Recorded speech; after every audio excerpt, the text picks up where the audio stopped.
So it was a very mixed up grid after the wet qualifying, and there was some absolute standout performance as well. Fernando Alonso clearly taking the front row, a very popular front row for Fernando, the first time in a decade he's been up there, and it was great to see him. He was on it all weekend. The other standouts really were the Haas drivers. 5th and 6th for Haas in the wet on Saturday. A great result for the team. They matched their best ever qualifying positions, and it was a chance for some big points, but it got away from them early on with both cars. And Mick Schumacher unlucky really in the race on Sunday. Another reliability problem for him. No points still. Kevin Magnussen, aggressive, a little bit too aggressive, and that's what we're going to look at here as we get underway. These are the two cars we're looking at off the line then. 5th for Magnussen, 6th for Schumacher. And Magnussen's always aggressive. He's always a tough racer. I'm sure everyone around him knew it, even his teammate, certainly Lewis Hamilton ahead. And as they come into the first corner, he's actually not got a great start. And this is the sort of trend that we've seen for many years now in Montreal. The pole man is unrivaled. It's a difficult circuit to try and take the lead if you're not on pole, because it's a short run to the first corner and then a nice inside line as well for Max Verstappen. So Fernando Alonso's left to try and cling on from Carlos Sainz. Lewis Hamilton in there as well, and Hamilton locks up in the dirty air of Alonso here and gets slightly wide, and it allows Magnussen to go 2 by 2 with him round the outside, and behind him you've got Esteban Ocon trying to pass Mick Schumacher in exactly the same way. Sainz and Alonso, but Alonso's held on enough on the inside of turn 2, not really bulked by anyone ahead because Verstappen's already disappearing up the road.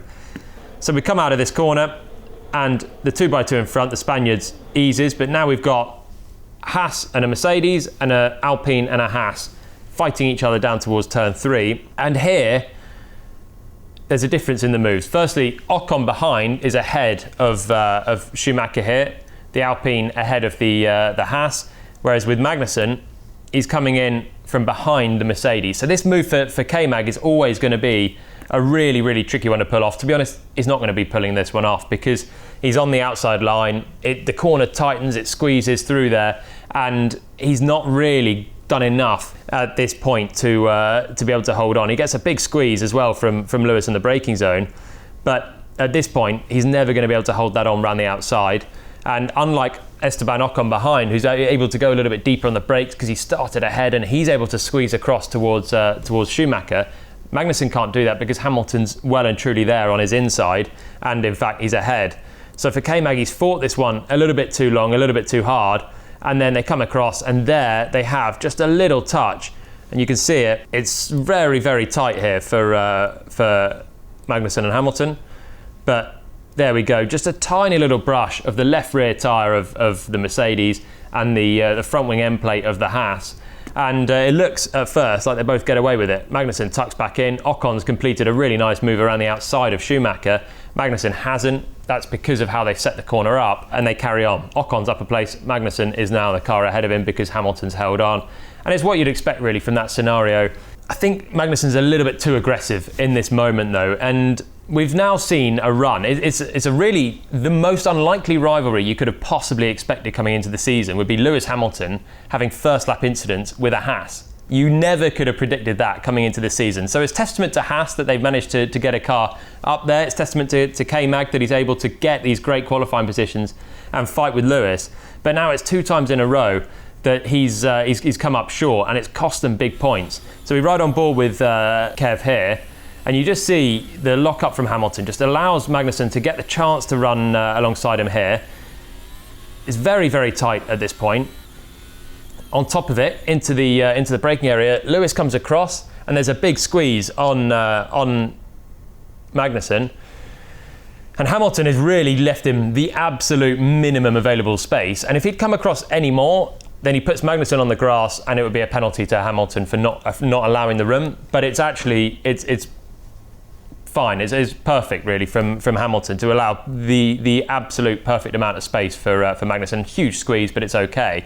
And at this point, there's nowhere really for K-Mag to go. So he knows the corner's done and gives it up. And he's not trying to fight it anymore, but he's just trying to turn back in and tuck in behind the Mercedes. And then there's the little contact. He straightens up and turns in again. And he's just slight miscalculation at this point. And I just question whether he needed to fight as hard as he did in towards turn 3 when he was on the outside from a position of being considerably behind Lewis, at least only a half a car alongside him really, or 2/3 of a car alongside him. And it's the trend that really is I think, the shame for Haas now and for K-Mag. Again, brilliant in qualifying.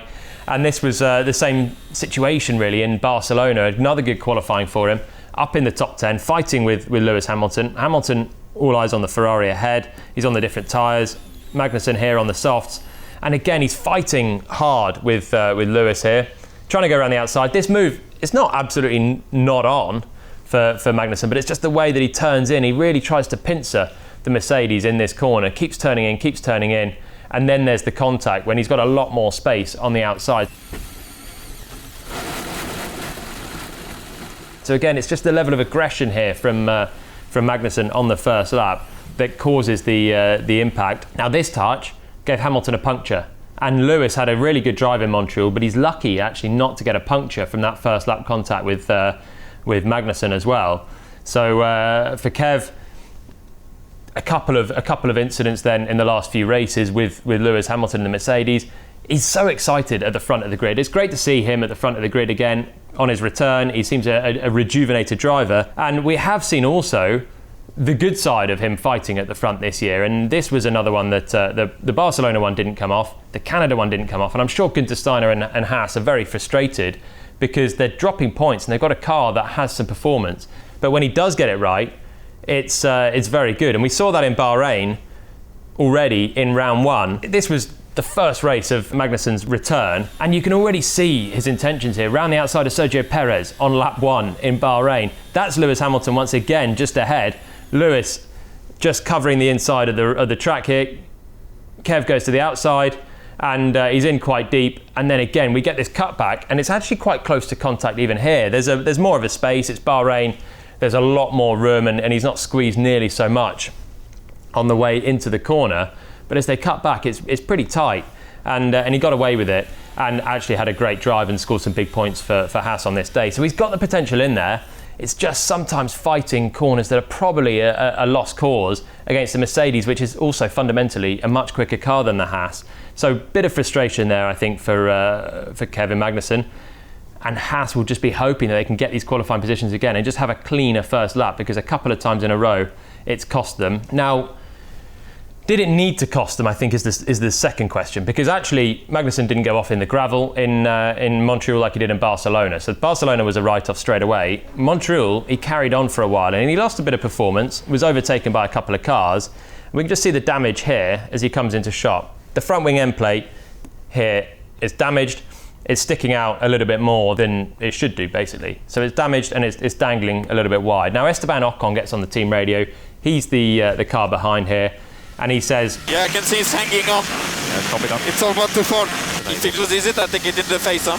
And the FIA looked at that and gave, for the second race in a row, a black and orange flag for the Haas driver, and he had to come in. And that really derailed his whole race with a front wing pit stop that took a long time. Now, this is the damage a couple of laps later, and he's going over the curb. And you can see that it is actually getting a little bit worse for Haas here.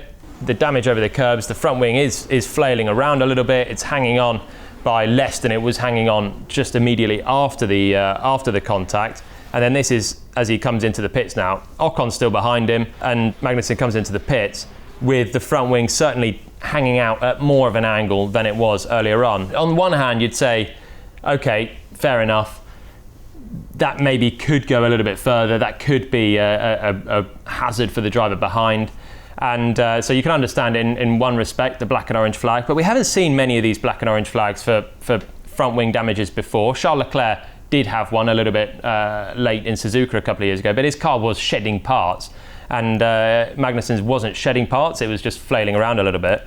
And the big one that we saw just about 10 races ago now was when Lewis Hamilton hit the back of Max Verstappen in Jeddah. Now Lewis didn't have to pit and didn't get a black and orange flag for a damage that looked pretty similar to Kevin Magnussen's in the Haas this year. So that's the front wing end plate of Hamilton dangling around by a similar thread as Magnussen's. The end plate's not as big in this year. Last season they're a bit bigger now, so it's a bit more obvious. But the damage is very similar, and Hamilton, crucially here, didn't have to pit to sort that out, could stay on and win the race. And we know what happened then. They went toe-to-toe, point-to-point in Abu Dhabi, but it could have been so different if Hamilton had to pit to sort that out as well then. So maybe the FIA just tightening that up. It's a safety issue, a potential safety issue, and calling Kevin Magnussen into the pits. And maybe we're going to see more drivers get these black and orange flags, because now twice in a row, Yuki Tsunoda's rear wing in Baku, Kevin Magnussen's front wing in Montreal, and it's derailed their entire Grand Prix for a little bit of damage. Okay, Kev, we have been given a black and orange flag, so we have to pit to change this front wing. You're talking. Yeah, sorry, mate. No. Magnussen, who was running in 6th place, now coming into the pits. It's an early pit stop that he could have done without. Well, that was a look at Kevin Magnussen's race and how Haas came away with no points from a great qualifying, but there was loads of other action in the midfield. For more of a look at Fernando Alonso's heroics and then problems on Sunday, and for Yuki Tsunoda's strange crash, check it out on F1 TV.